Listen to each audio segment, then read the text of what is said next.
Paginya, Ryan dan dua adik pun pura-pura angkut barang menuju toko tempat jualan mereka agar orang-orang tidak mencurigai keterlibatan mereka dalam pembantaian semalam yang setelah seharian beraktivitas dan pulang kembali ke rumah, Ryan kembali dibuat kesal dengan tingkah si Mutu yang ngide untuk mengambil alih bisnis dan wilayah kekuasaan si Durai ini tanpa sadar jika hal itu justru akan membuat mereka semua lebih mudah untuk ditemukan. Iya, nah. Anda lain pernah kemana Anda? Dey, tahu nala sumar kemudian ada? Ya pernah nala nimanya sorting kemudian.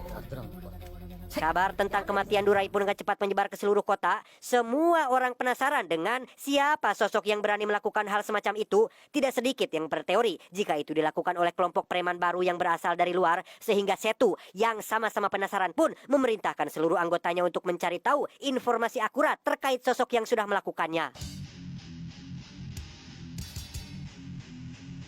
Tak butuh waktu lama bagi Setu dan anak buah untuk mencari jawabannya. Mereka langsung menelepon Ryan dan memintanya untuk datang ke markas.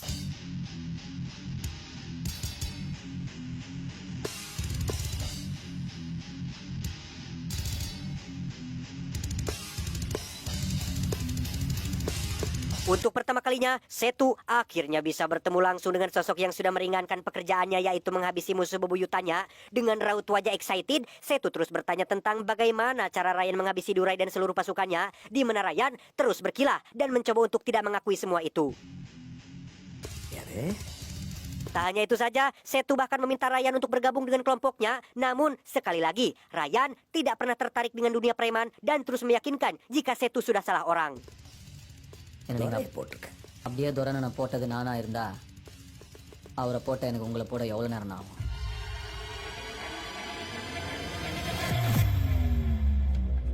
ஆனா நான் போடல.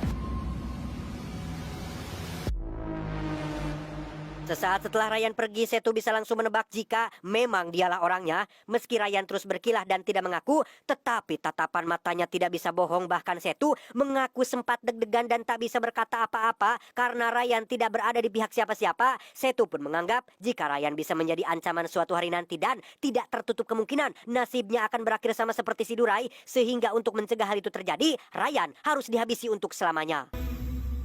நம்ம தான் கண்டுபிடிச்சிட்டாங்கண்ணா. Di malam itu juga ketika Ryan baru selesai meminjam uang dari Bang Emok untuk biaya pernikahan adiknya, anak-anak buah Setu yang dipimpin langsung oleh si ajudan pun terlihat sudah berada di posisi mereka masing-masing. Alih-alih menghabisi Ryan secara senyap dan terstruktur, si ajudan justru harus dibuat panik tatkala satu persatu anak buahnya hilang dan tak bisa dihubungi. Halo. Halo.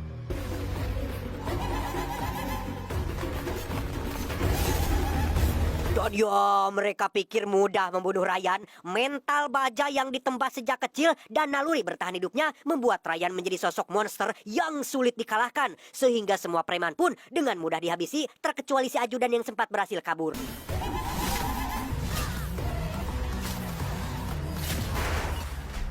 Jasad-jasad hasil pertarungan itu pun dibawa ke bagian forensik, di mana si komandan diberitahu jika bekas luka para korban ini aneh dan tak biasa, tampak seperti jarum panjang tajam yang memang itulah senjata ciri khas Ryan, yaitu batang besi yang lurus dan tidak banyak neko-neko. Pada akhirnya, si komandan sadar jika pelakunya bukan dari kalangan preman, tapi hanya dilakukan oleh satu orang dan ia akan segera menemukan siapa orang tersebut. Sembari Ryan dan adik-adik menyiapkan pernikahan Durga, si komandan terus mencari informasi terkait sosok pelaku yang pada akhirnya si komandan berhasil mendapatkan nama Ryan dan mulai terjun ke lapangan untuk melihatnya secara langsung.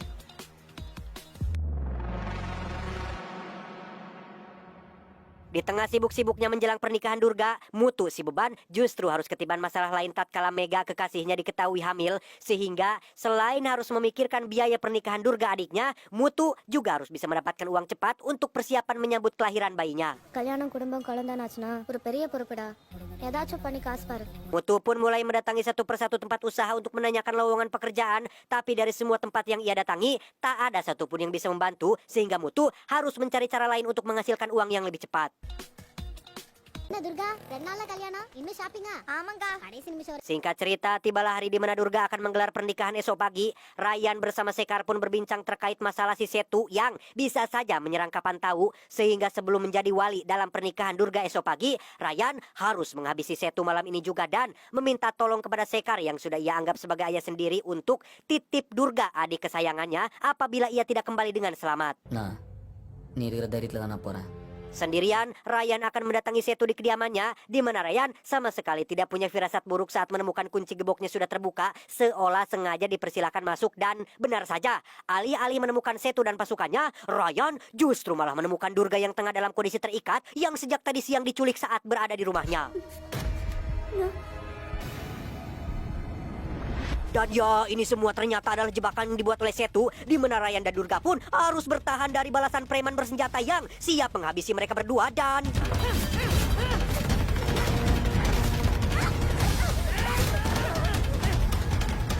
Ryan berhasil membawa Durga keluar, tapi karena jumlah para preman terlalu banyak dan terus saja bermunculan, ia pun mendapat kesulitan untuk menghadapinya. Terlebih lagi, Durga berhasil diculik oleh anak buah Setu yang lain dengan Ryan yang gagal menyelamatkannya. Dan sungguh, Ryan termasuk kita semua yang menonton akan sangat dibuat terkejut tatkala melihat Mutu dan Manik ada di sana berada di pihak para preman. Entah apa yang sebenarnya terjadi saat Ryan mencoba memberitahu tentang Durga yang diculik. Mutu si koplok beban pun malah menikam Ryan. Begitu juga dengan Manik yang juga ikut menikamnya dan langsung lari kabur meninggalkan kakak kandung mereka tergeletak sendirian tidak berdaya.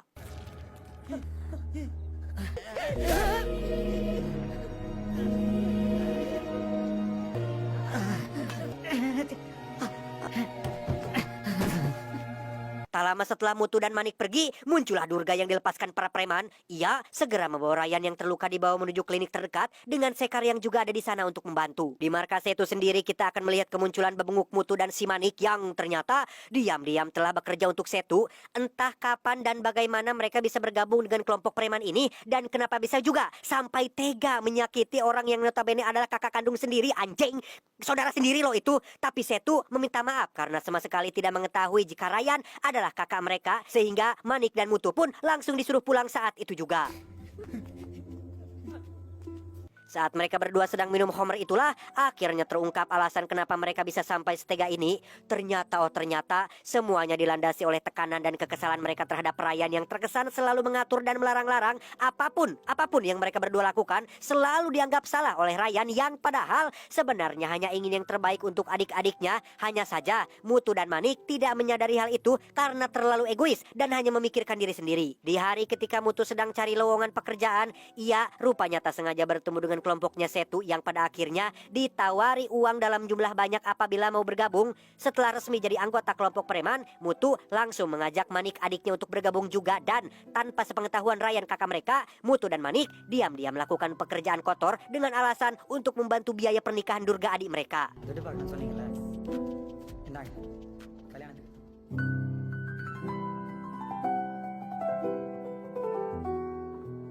Sekar tak sengaja mendengar pembicaraan mereka berdua. Ia langsung menemui Durga dan memberitahu jika Ryan, kakak yang sangat ia sayangi, ditikam oleh saudara sendiri yang tiada lain adalah kakak kedua dan ketiga, yaitu Mutu dan si Manik. Keesokan paginya tepat saat acara pernikahan sudah siap dimulai, mereka baru menyadari jika Durga telah menghilang. Mutu dan Manik pun langsung menemui Sekar untuk bertanya di mana Durga berada. Namun Sekar malah mengatakan terkait mereka berdua yang sudah menikam kakak sendiri, Ryan mungkin akan mengampuni mereka berdua, tapi Durga si bungsu tidak akan pernah memaafkan perbuatan mereka berdua terhadap kakak yang paling disayanginya. அவங்க நிலைமையில இருந்தா எங்கேயா கண்காணாத ஓரத்துக்கு போய் ஒளிஞ்சுக்குவேன். Kepalang edan, Mutu dan Manik pun dengan teganya melakukan pembiaran saat Setu berniat untuk menghabisi Ryan dan Durga yang saat ini masih berada di klinik. Setu sudah mengirim beberapa orang ke sana dan inilah yang terjadi. Dan sungguh sangat sakit sekali melihat Durga yang harusnya bahagia menikah hari ini justru malah terus terlibat dengan perkelahian dengan para preman ini demi melindungi kakak tersayang, di mana Ryan sempat tersadar dan berhasil mencegah satu preman menyakiti adik bungsunya.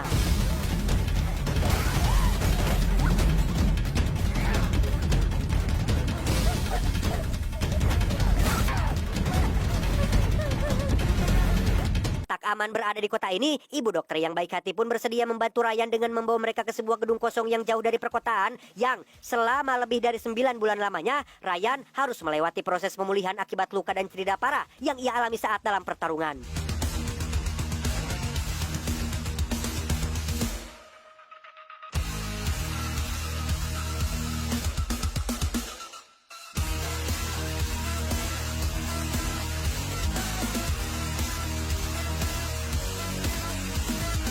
Selama 9 bulan itu pula lah, Mutu dan si manik pengkhianat pun menjadi semakin dekat dengan majikannya yaitu Setu. Mereka berdua mendapat jabatan penting, gaji yang lumayan dan banyak sekali. Seperti Manik yang dijadikan sebagai admin pribadinya, Mutu yang dibiayai seluruh pernikahannya dengan Mega termasuk kelahiran anaknya. Mereka berdua hidup enak dan sejahtera tanpa sadar jika Ryan dan Durga sedang mencoba bangkit untuk memberi pelajaran kepada mereka berdua.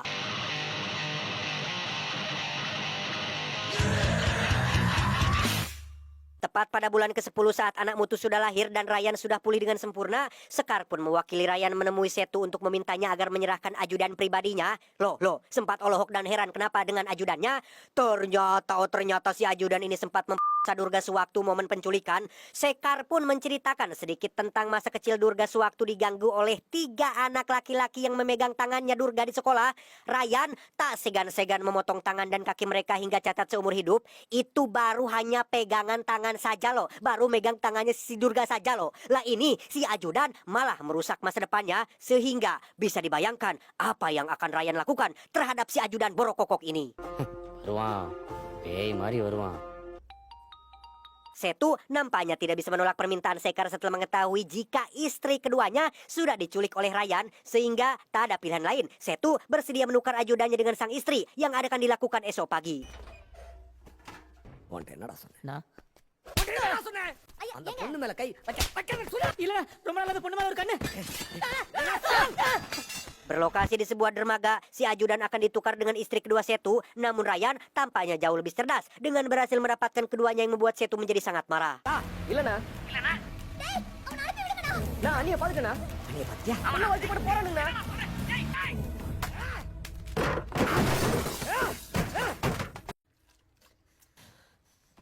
Boromah istri pertama sudah senang mendengar hal itu. Setu mendapat telepon dari istri keduanya yang mengaku diturunkan di dekat stasiun sehingga Setu pun langsung menjemputnya saat itu juga. Beralih ke si ajudan yang nah lo, bersiaplah untuk menanggung resiko atas perbuatannya terhadap Durga. Ryan rupanya memilih untuk duduk manis membiarkan Durga menyelesaikan urusannya. Dengan sebilah parang tajam, Durga pun memotong satu persatu anggota tubuh si ajudan hingga balas dendamnya pun berhasil terbalaskan.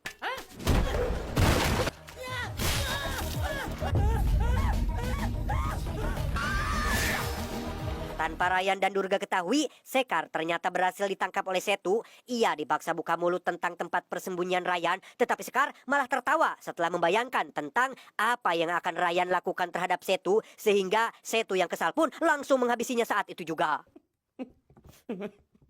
என்னடா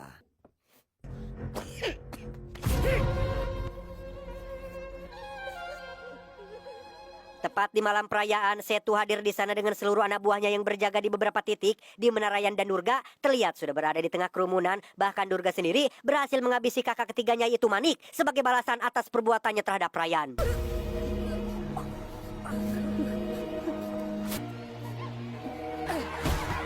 Dari situ, giliran Ryan yang akan beraksi. Setu dan Mutu pun dibuat ketar-ketir tatkala Ryan membunuh satu persatu penjaga dan mereka harus terjebak di tengah lapangan tanpa bisa berbuat apa-apa.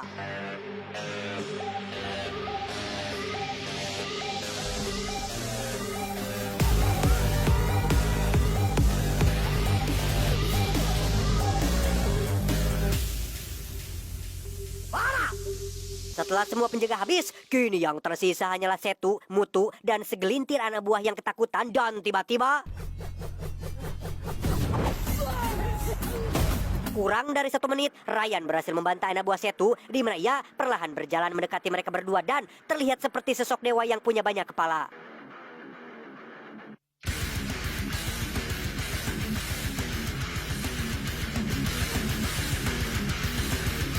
Dan bukannya sasadu atau mohon maaf pada kakak kandung, Mutu si pun malah membantu Setu menyerang Ryan, yang mana mereka berdua tidak pernah belajar dari pengalaman dan melihat yang sudah-sudah, padahal sudah sangat jelas. Jangankan mereka berdua yang ya elah kroco, puluhan reman saja bisa Ryan bantai mudah.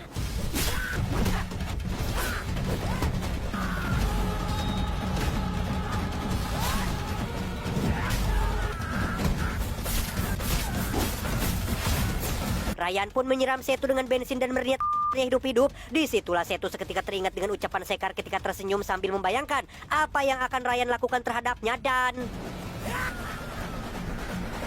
Tersisa Mutu yang sejak awal sudah jadi beban dan bikin banyak sekali masalah. Ryan sebenarnya mau-mau saja mengampuni Mutu atas apa yang ia lakukan terhadapnya. Tapi masalahnya ini melibatkan Durga, adik bungsu kesayangannya yang harus kehilangan kesusiannya. Sehingga Ryan tidak akan ragu-ragu menghabisi pengkhianat seperti si Mutu ini. Pada akhirnya terungkaplah jika semua aksi ini tidak Ryan lakukan sendiri. Ia rupanya sudah punya kesepakatan dengan si komandan yang akan membiarkan Ryan melakukan hal ini tanpa harus khawatir akan dipenjara. Karena sejatinya apa yang Ryan lakukan adalah membantu pihak kepolisian untuk memberantas para preman yang meresahkan. Karena si komandan adalah orang licik yang tidak ingin meninggalkan jejak dan saksi mata, ia berniat membunuh Ryan yang sekatanya sebentar lagi akan datang, di mana Ryan dan Durga sendiri terlihat sedang menemui Mega yang setelah Mutu tiada, Mega tak sanggup membesarkan bayinya sendirian tanpa sosok ayah, sehingga Ryan diminta untuk merawat keponakannya tersebut. Dan jika si komandan mengira Ryan adalah orang brutal yang hanya menggunakan otot, si komandan sudah salah besar. Ryan adalah orang cerdas yang punya insting tajam. Ia, Durga, dan si bayi pun memilih pergi ke tempat lain dengan naik truk, sama seperti waktu ia masih kecil, dan meninggalkan si komandan dengan begitu banyak pertanyaan. He's smarter than I thought.